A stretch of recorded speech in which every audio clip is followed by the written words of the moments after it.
Hey guys, welcome back. Thank you for clicking this video.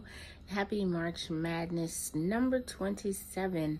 So today's video, I have a Q&A from the lovely Miss Amy, who was always so creative and sending me questions to answer, and have them here, and I'm going to answer the questions. So make sure you give this video a thumbs up for Miss Amy because she always gives me some ideas. Before I get started on the video, I want to give a big thank you and shout out to all of my channel members. Your kindness and contribution to my channel every month does not go unnoticed, and you are appreciated terribly from the bottom of my heart. Your sign language lessons for today. Your heart. You just do a little heart shaped around where your heart is. Okay, so the first question is, did the vlogger's cruise meet your expectations? She's talking about the vlogger extravaganza cruise that I just went on in January. That cruise definitely met my expectations. I was very excited to go on that cruise, and actually I think Amy was the one who told me about it, and you know, it just worked out that we was able to go, and it definitely met my expectations. I had a wonderful time. I got to meet so many wonderful people and then just hang out with my friends. It definitely did what it was supposed to do. Number 2, what do you think Norwegian does better? I'm guessing better than the last few cruises I've been on, which have been Carnival, because I don't really remember Royal Caribbean. And I also did go on Bahamas Paradise, but I will compare it to Carnival. And what Norwegian did better, their drink package, way better. The drink package was awesome. There was no limit. You didn't have to sign a receipt for every drink. They were letting you get multiple drinks at one time. You know, if they recognized you, they knew you had the drink package. They weren't really swiping cards too much. So that was definitely better. The food was amazing on Norwegian. That was definitely better than Carnival. I like a lot of Carnival food, but the Norwegian definitely did it just a bit better. The ship was really nice.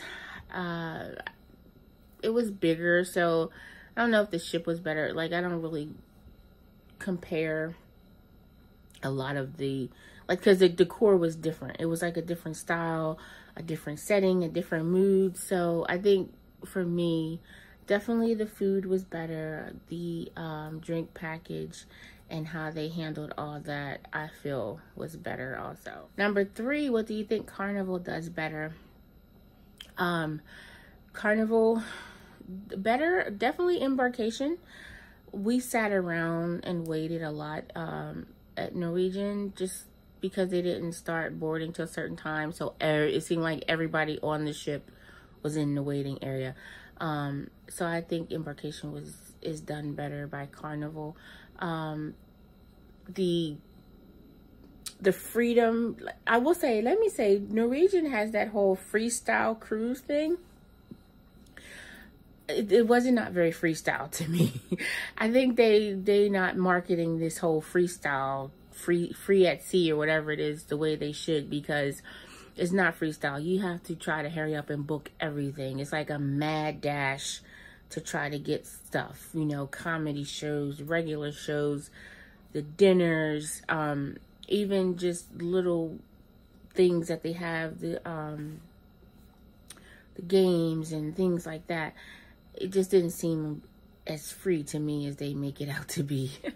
But I think with Carnival does that better, where it's a little free for all. So you gotta just kind of time when you get there, so you get good seats and everything. But I did not enjoy how you had to book everything with Norwegian, and then if it's overbooked, you gotta hope people don't show up, because once you get there, they're scanning your card to check you in. So then if people don't come, then you can get in there. So that was a little annoying at times.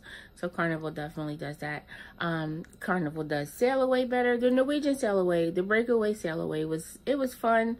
It really wasn't a whole bunch of space, so it felt a little bit cramped at certain points, but the hypeness, the turn-upness definitely is more on the Carnival side.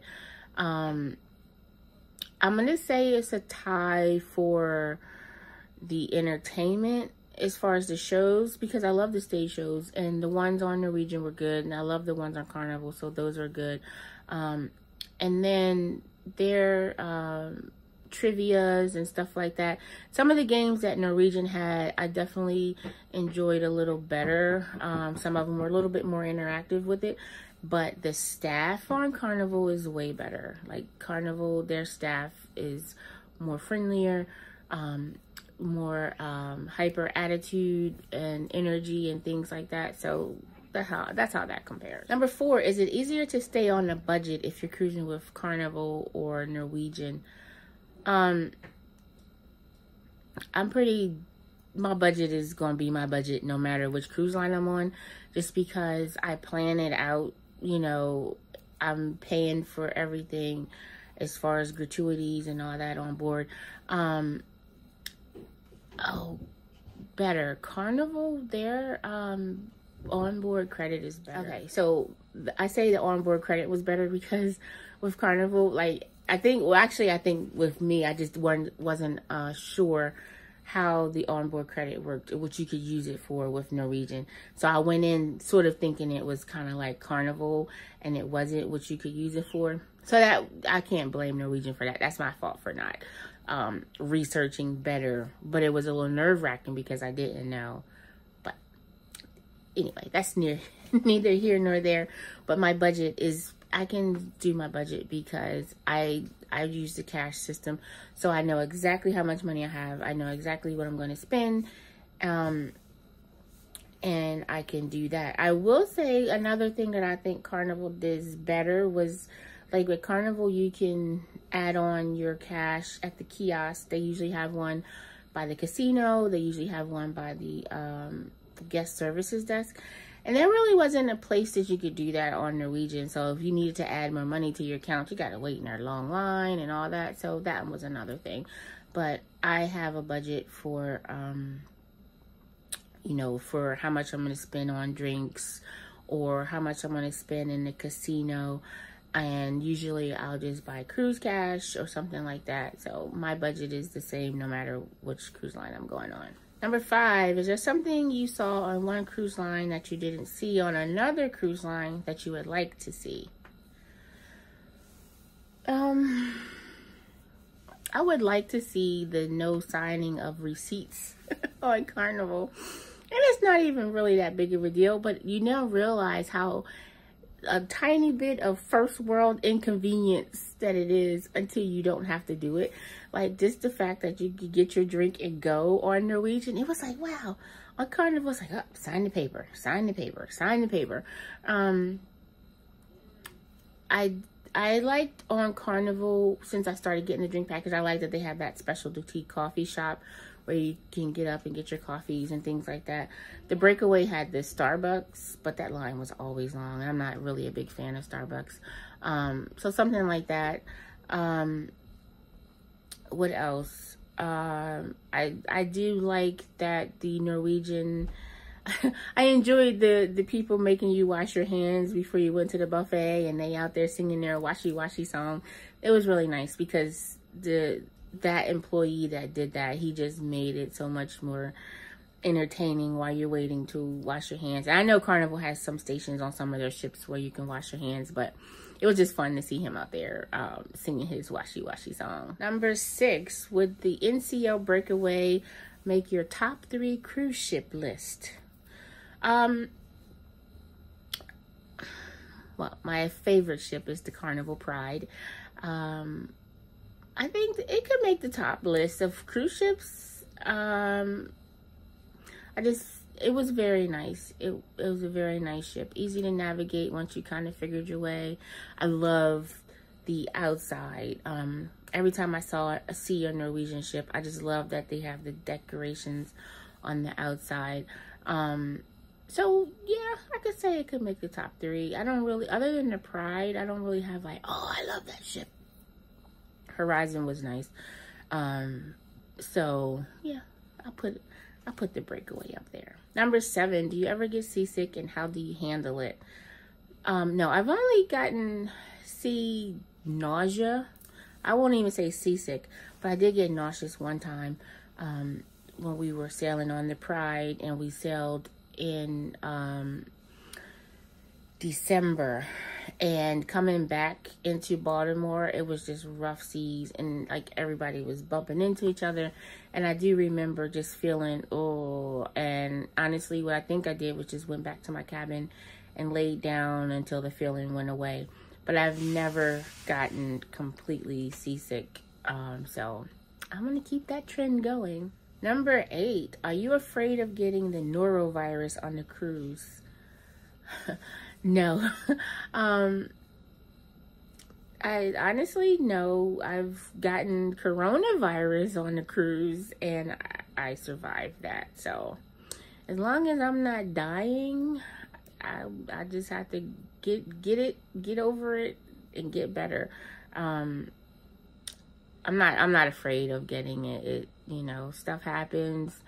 That's a chance we take. We know it when we step on board that, you know, there's a chance that this is what could happen. And that's a chance, you know, a risk I'm willing to take. So I'm not afraid of getting it as long as I'm not going to die from it. Number 9, would you ever call someone out if you saw them doing something nasty or unhygienic at the buffet? Oh, you know what? I don't know. I mean, I've seen people reach, I don't know. It would have to be something really, really yucky. I have stopped kids a couple times, you know, just reaching and grabbing. I'm like, wait here, you know, use a tongue, or I'll help them. If somebody was doing something nasty, like picking their nose and then going or something, it honestly probably would depend on my mood. I'm not one to want to like start arguments and stuff like that, because you never know what's going to set somebody off. And I could be like, get your hands out of there, and they could just, you know, and now I'm getting killed on a cruise ship because I called you out for digging in your nose. I probably would tell somebody. But then again, if I'm right there, I might have to be like, really, come on, that's nasty. But I can't say what I would or wouldn't do because I have not been in that situation. I know for sure I would walk away and be like, you know what, I'm gonna just go on over and eat somewhere else. But I don't know if I would confront. It just depends on the type of mood I'm in at the moment I saw it. Number 10, what was the absolute cheapest cruise you ever took? If you're I guess if you're talking just the cruise in itself, I think the cheapest would have been when I went on the Conquest on my first solo cruise, because that was a free cruise that I had from Carnival, so I only had to pay the port fees and the taxes. So just the cruise itself was extremely cheap. Literally under $200. But if we're talking in general, like travel plus the cruise and stuff like that, I would say when I went on the Horizon, just because we left from New York, so we didn't have to fly. We didn't have to fly anywhere. We didn't have to get a hotel or anything like that. So I think that one, which was in May of 2018, probably would have been the cheapest if you count everything included with going on a cruise, like your ticket, your travel, your hotel, and stuff like that. But if we're only just the actual cruise, then yeah, it was the Conquest last year in January, because I only had to pay my port fees. Number 11, what was the most expensive cruise you ever took, and was it worth it? The most expensive was just on the Norwegian Breakaway. I'm sorry. Listen, it was worth it. It was worth it. The experience was worth it. The meeting the people, being part of that whole vloggers extravaganza, the exposure alone was worth it. And not to mention the fact that I met so many subscribers, so many people who support my channel. So it was definitely worth it. But woo! Norwegian wanted all the coins. Number 12. I gotta read this one because it's a long question. When you, Kisha, and JT go on a cruise, who chooses it? Do they just join a cruise that's already been picked out, or do they tell you where they want to go and you find a cruise to match it? So when we cruise, yeah, it's typically it's already picked out. It's already, this is it, and I'm asking them to come with me. They will jump on a cruise because I'm asking them to, or if it's groupcation or something like that. But they've never said, this is a cruise I want to go on. It's always me. It's me. I'm the problem. It's me. But they're really good about wanting to be with me, or me wanting them to come with me. But if we're doing land trips, some of the trips that we take together, it'll be stuff that they want to do. We have this thing where we get to pick, each person gets to pick and choose what we do.